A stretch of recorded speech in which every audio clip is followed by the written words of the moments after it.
Assalamualaikum warahmatullahi wabarakatuh. Kami dari kelompok 3 akan menjelaskan materi tentang membangun sikap selektif terhadap kemajuan IPTEK. Perkenalkan, nama saya Anugrah Sapindo. Nama saya Muhammad Freddy. Nama saya Muhammad Rifai Herwan Putra. Nama saya Willy Armando Lapian.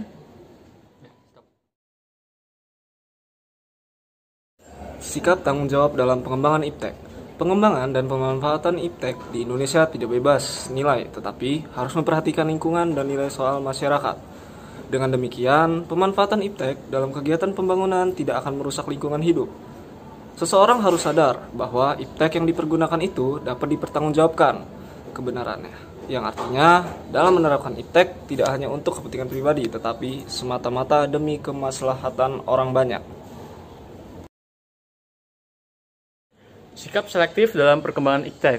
Sikap selektif bisa menjadi keuntungan bagi kemajuan IPTEK dan terhindar dari buruknya karena semua pengaruhnya yang kita terima telah melalui proses penyaringan.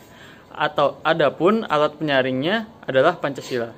Nilai-nilai Pancasila merupakan cerminan dari nilai-nilai budaya bangsa yang dapat diterima oleh semua kalangan sehingga dapat dijadikan benteng dan dalam menghadapi pengaruh negatif dari kemajuan IPTEK. Sikap selektif di bidang politik. 4 hal yang selalu dikedepankan dalam bidang politik yaitu demokrasi, kebebasan, keterbukaan, dan HAM.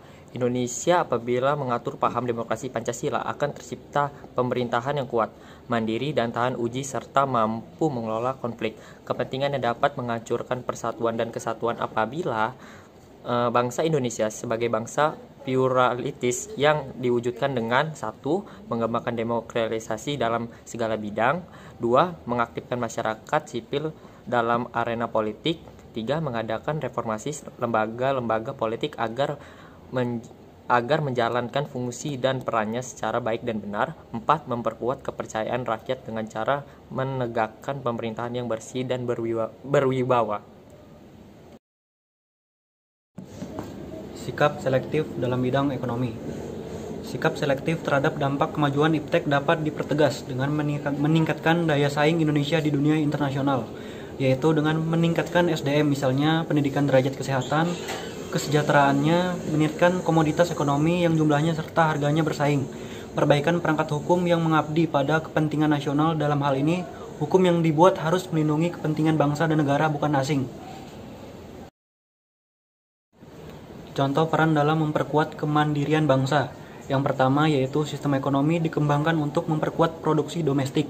Yang kedua, pertanian dijadikan prioritas utama karena mayoritas penduduk Indonesia bermata pencaharian petani.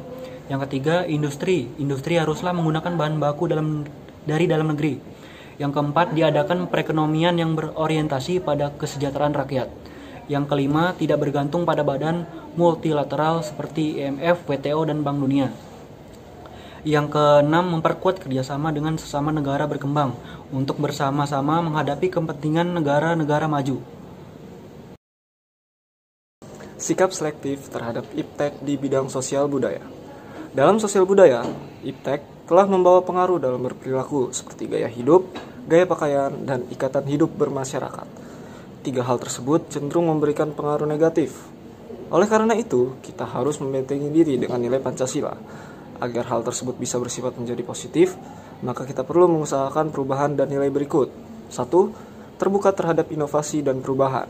Kemudian, berorientasi pada masa depan. Dan dapat memanfaatkan IPTEK. Dan yang keempat, menghargai pekerjaan sesuai dengan prestasi. Kemudian, poin yang kelima, menggunakan potensi lingkungan secara tepat untuk membangun pembangunan berkelanjutan.